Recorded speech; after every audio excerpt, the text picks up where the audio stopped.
Okay, so this should be nothing new to you. You've seen this before, but I have a very cool addition to it that I've mentioned in a previous video. But anyway, I've got an extremely cool addition, probably one of the coolest things I've seen for airsoft in a while. So let me go ahead and show it to you. Now, the first thing you should notice is that I don't have it in the safe, and the lever will not go over the safe.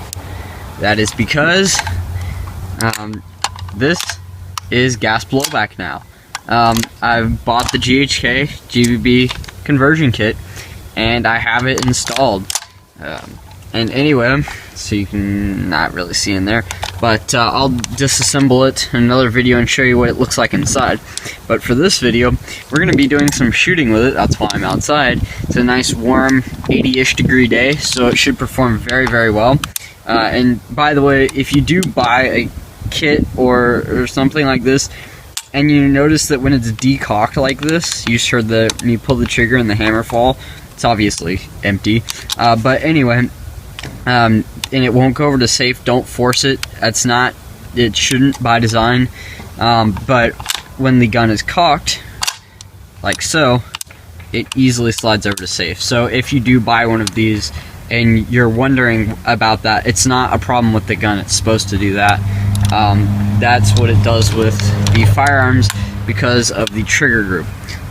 Anyway, but if you look, when I disassemble this to show you in a different video, I make the point that the trigger group it's pretty much a mirror image, except for you have your firing pin down here rather than up here in the bolt, of a real AR-15. So everything functions very similarly.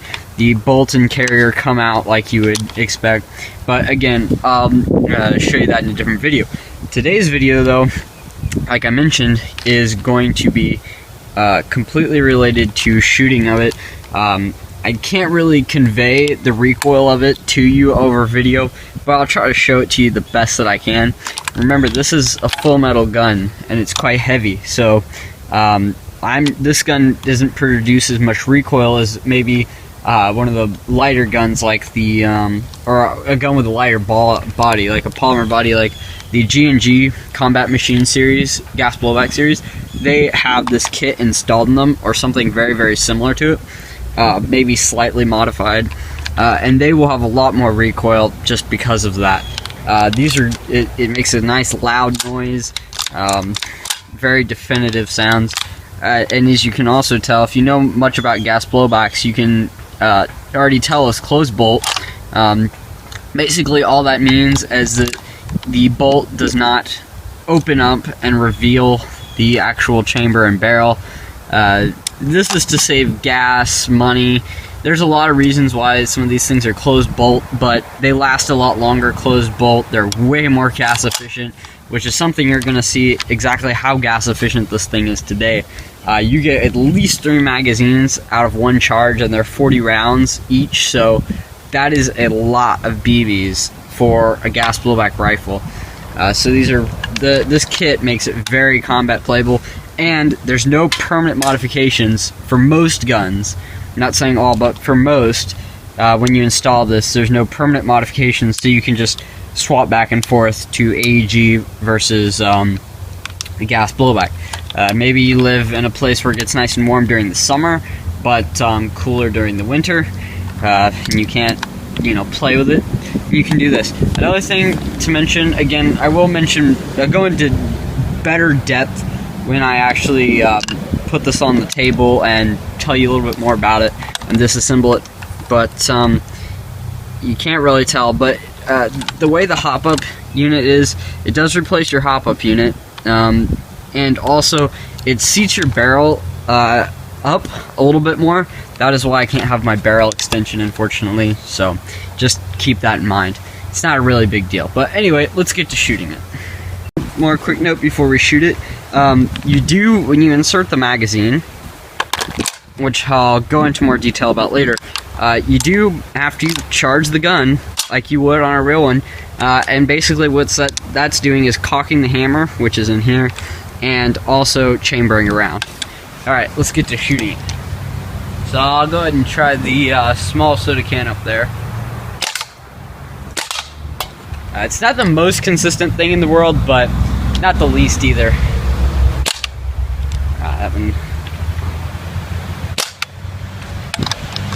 Here we go. Here's our first magazine feeding problem. That's one thing I have been noticing about these, is sometimes they don't feed extraordinarily reliably, like we just had happen there. Sometimes they decide not to feed a few rounds.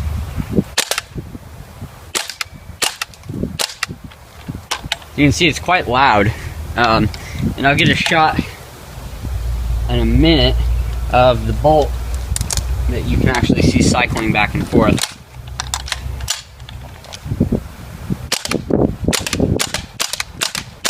Notice if you load the magazine all the way to 40 rounds, the first few shots you do get that problem, but now it's feeding nice.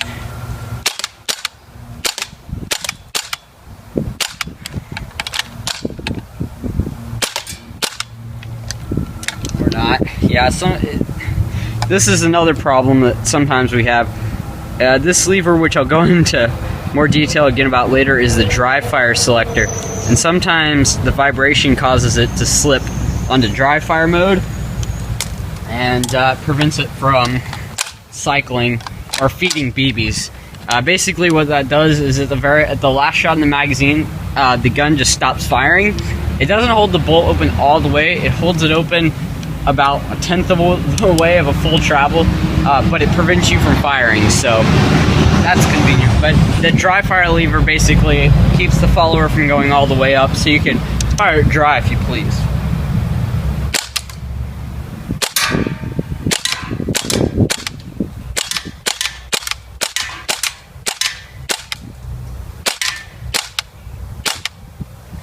Goes not feeding again. Yeah,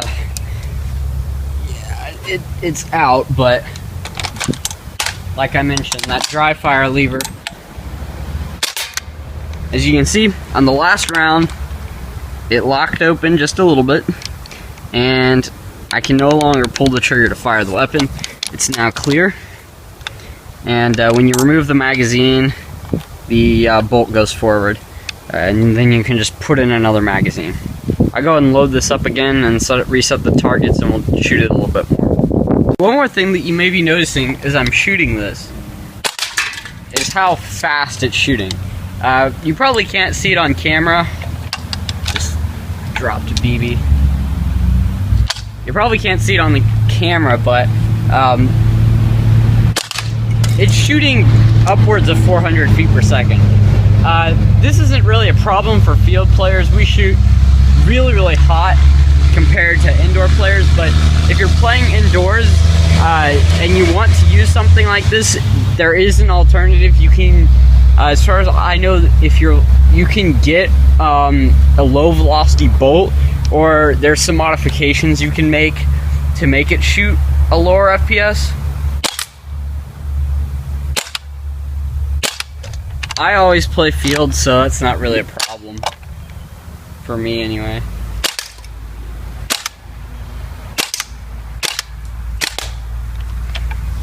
You can also tell it's pretty consistent on a warm day, but it has the same problems that any other gas rifle or gas gun period is going to have. And that's the last of the gas. I'm using a propane tank that's practically empty, so I'm gonna go ahead and reload this and shoot it some more. Let's go ahead and shoot it a little bit more, and then I'll show you what the bolt looks like cycling. See, with a new charge of gas, it's feeding more consistently and it's much more snappy. I am using a propane tank that's practically empty, so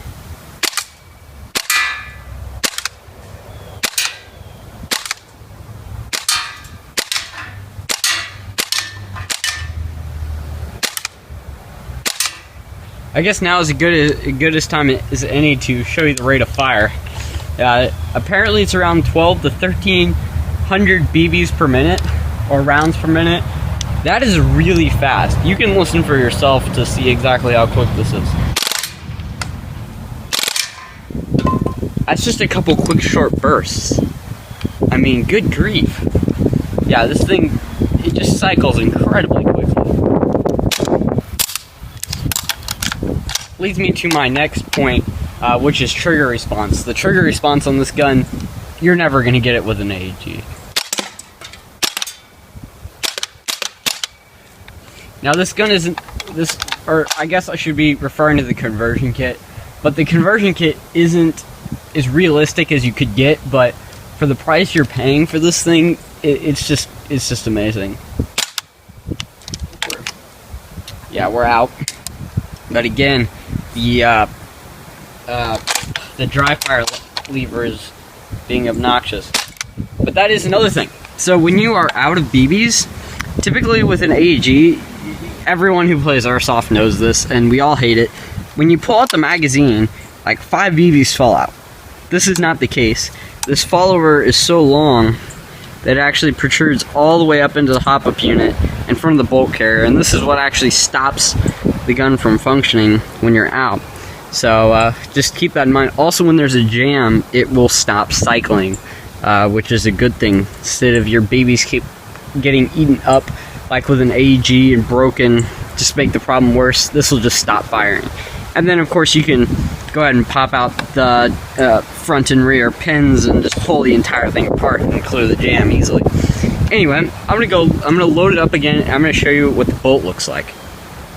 Alright, let me go ahead and show you what the bolt looks like.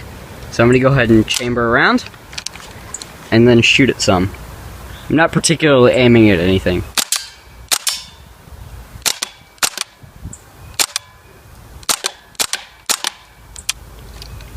An auto. Alright, here we go. I think it's actually already.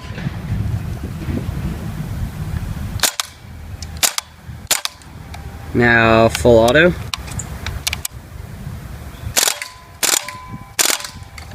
So as you'll notice, the bolt catch and release, it doesn't function. And some realistic people that are just like totally realistic, everything's got to be totally realistic, you can't settle for anything less, you're gonna be upset by this. However, it still does lock back on the last round, and the way that it does it is you don't need a bolt catch or release, because simply when you take out the magazine, the bolt just goes forward, and when you put in a new one, you're already ready to fire. So you really don't need a catch and release for this. And when you are out of ammo, like I mentioned, it does stop firing, and you've seen that. In fact, we'll go ahead and show you again.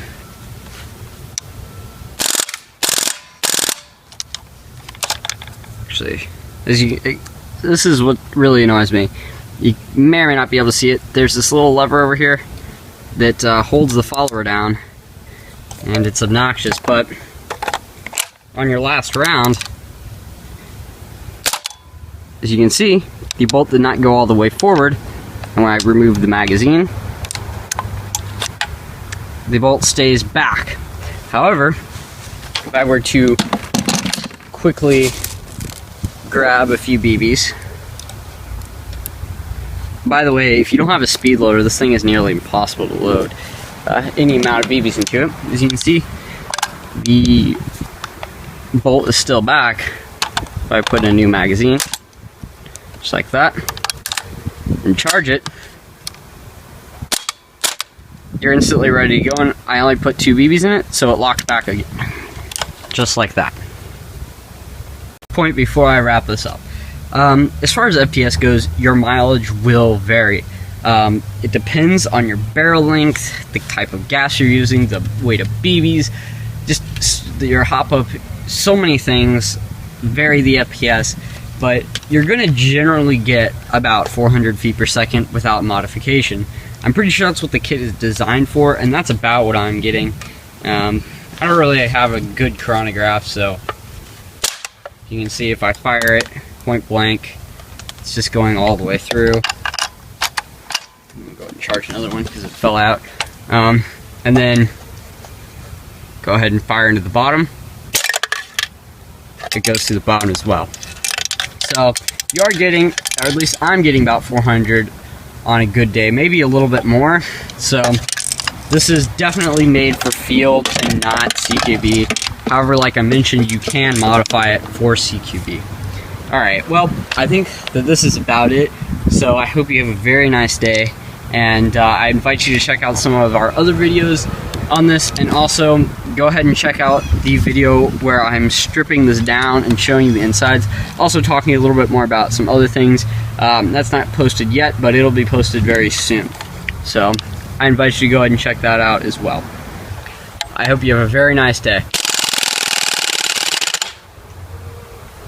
See, we are going to be shooting 4 rounds made up. I have 2 different sort of bullshit.